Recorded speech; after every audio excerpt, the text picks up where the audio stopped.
Hey everyone, and today it's Colonel Mustard and the Hindenburg on Tears of the Cruiser, Desert. And I'm going to be showcasing a rank battle, and I'll be showcasing a handful of these as I progress through the ranks. Uh, and you'll probably, the first thing you're going to notice, and this is a replay breakdown, and so as usual, we are going to be taking moments to pause and explain what I'm doing in a given moment. And the first one is actually going to be when we look at the team lineup. So it's a triple DD game, 2 cruisers, 2 battleships. And these are kind of the wonkiest of ranked games you're going to get because things get crazy. And what I've been trying, if you saw in the chat, what I've been trying to get us to do is do a 3-4 split, where I want 4 people going to A and 3 people going to B, at least, and at least 1 to 2 DDs on each side. Doesn't matter. But if you look at the lineup, they don't have a radar, which is, well, the Yu Yang might have radar, and there's actually a good possibility that Yu Yang does. As far as biggest threats to me, both Montanas can wreck me if given the opportunity. Rival Hindenburg, not that big of a threat. Zhao, if it's a one-on-one, a Zhao can be really annoying. They outspot you, they have better torps, and they have better HE alpha. Your DPM is actually fairly close to them, even firing all your guns, so that's a close fight. But the key is the 3 DDs and how they play in this game. And I'm trying in the... I'm going to go ahead and just go ahead. What I'm trying to do in chat is, and you should do, and you really, if you do have a good understanding, like I play call in clan battles, and this is a map in clan battles. And in clan battles, we have different strategies for this map, but the number one thing that in random battles is try to get it like at least a 3-2 split.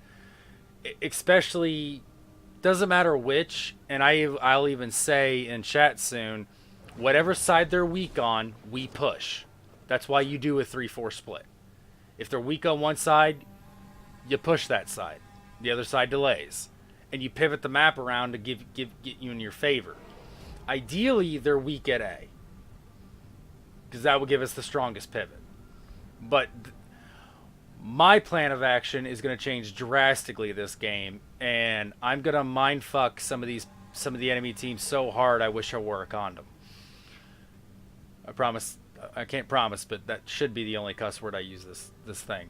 Now, I did say the Montana go to B because the Montana is a better delaying ship than the Yamato, and the Yamato is actually kind of better at pushing, but it works. At least our battleships are splitting up, and that's key. And I'm checking the Yamato.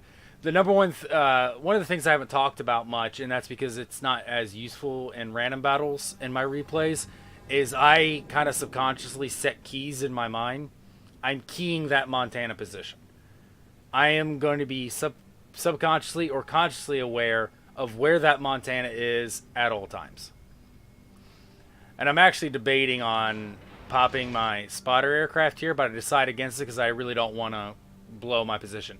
They've split their BBs too, so I'm going to go ahead and pause it real quick. If in a ranked battle, if your BBs split up, your team is already doing good. Because anytime your BBs group up close together, you eliminate the ability of crossfires and open up the possibility to being pincered.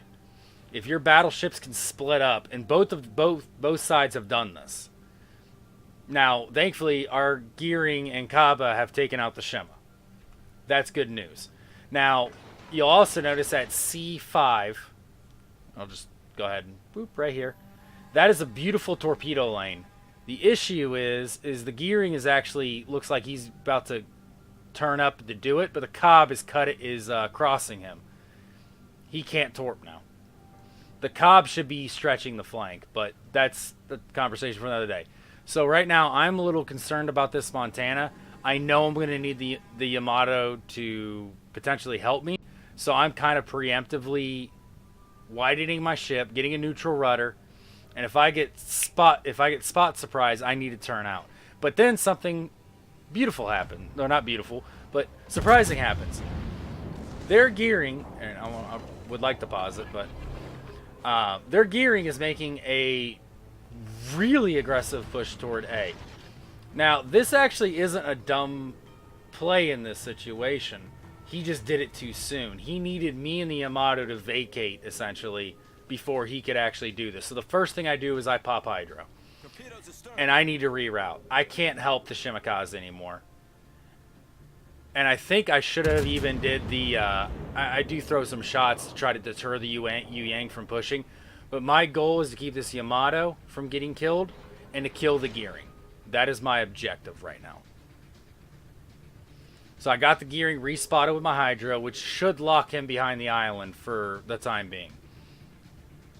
Yamato has early warning because of this Hydro.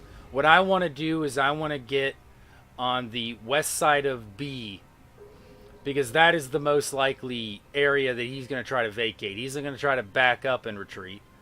He's most likely going to try to go forward. And now the mind fucking is going to start beginning. I did cuss again, I'm sorry.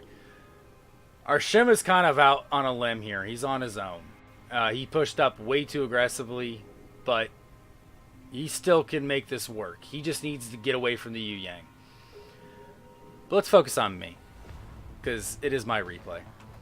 So right now, what I want to do, and the angle of approach I'm taking, is to get the island that is over here to block any torp angle that he has when he escapes. And what I want him to do, he's either going to turn out and run, which works for me because I'm using this island to block torps, or he's going to turn in. And if he turns in, well, that works for me too. Either way, this gearing is in a troublesome situation. He's either going to die or escape with not much health. I have the advantage here. And thankfully, the slope of this island is very nice to what's about to happen.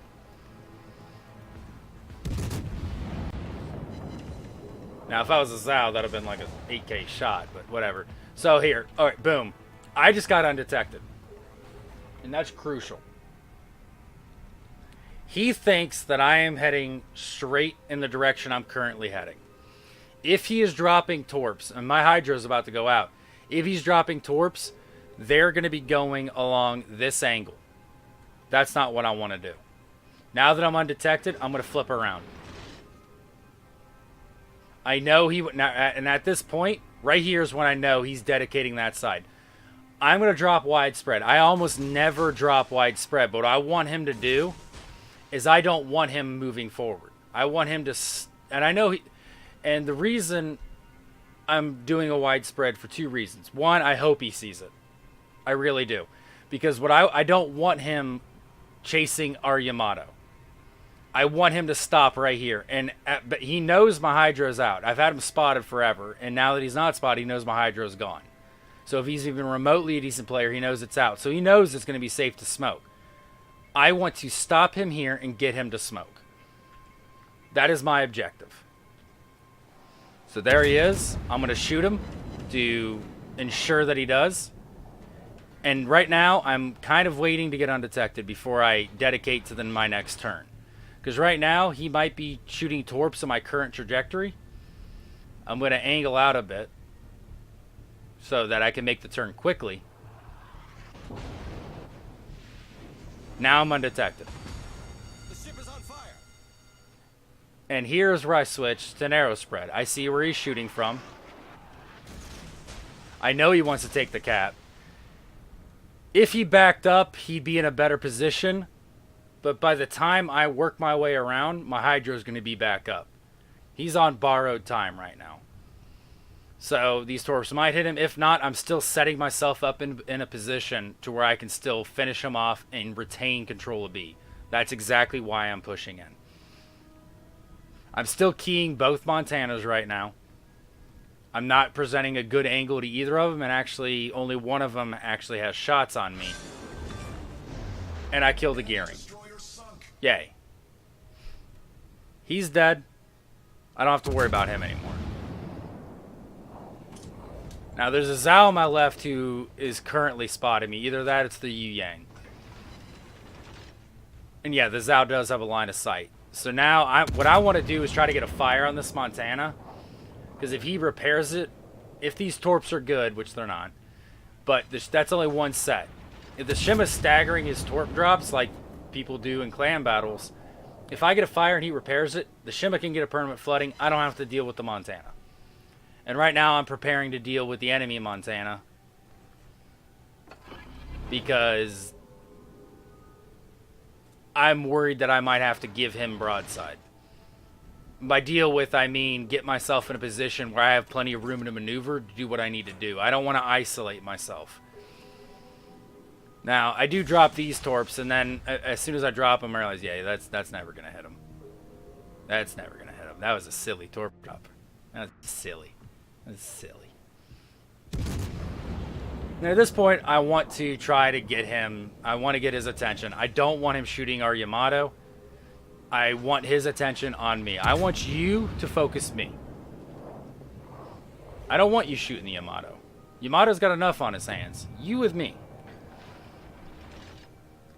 And now I'm preparing. Now I'm hoping the Shima can get a spot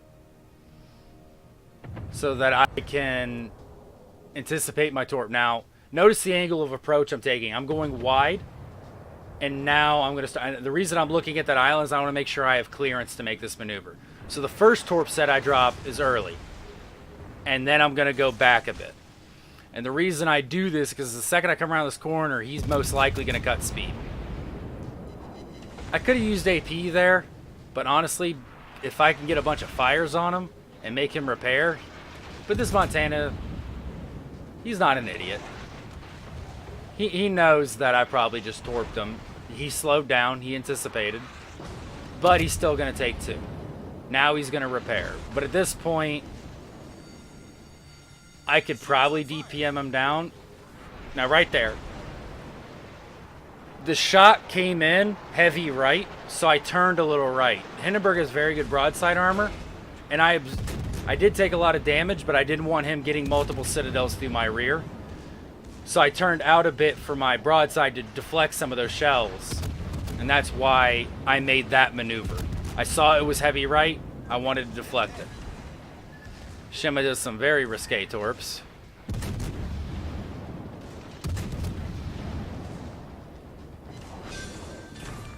And Montana goes down. The reason I'm showcasing this replay is it was an abnormal game where I had to think kind of on the fly and pull the advantages I had to get myself in an advantageous position to take on a ship essentially 1v1. Now the Shima did help spot and the Yamato was a good bait, but that's why I showcase this replay, is to show that you need to work your advantages to your favor. And I used islands. I used my knowledge of what, or not necessarily my knowledge, but I tried to predict what they wanted to do, and I worked it. And so, yeah, that's why I showcase this replay. I think I actually have the replay footage, or the end game, so let's go to that. So the result of the battle was, fairly solid. I wouldn't say blow anyone's mind seeing these result screens, so I'm just kind of filter through it while I continue talking. Solid game. I found my job, which was to defend B and make sure they don't take it. And I had to mess with their heads a little bit, and I was able to accomplish my role for the team.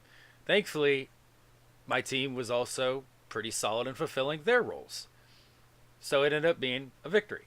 And these are the kind of ranked battles that are nice to play, where it's not terribly difficult, but it's not, terribly easy. These are the ranked battles that kind of should happen. You get to showcase and do your job, and your side of the team does their job, and you're not expected to do more than that. Those are solid games, and these ones are actually pretty fun to play. If you like the video, like, share, subscribe, all that fun stuff. I do have a Patreon and PayPal if you'd like to donate to help support the content directly. And I also have a Twitter where I post updates and things regarding videos I'm working on outside of replay breakdowns and when I post as well. And you can also communicate with me there as well as the comments. If you like to comment below, feel free to say what you like. I read all of them. So All right, and I think that'll be it for today. I hope you guys have a good one and take care.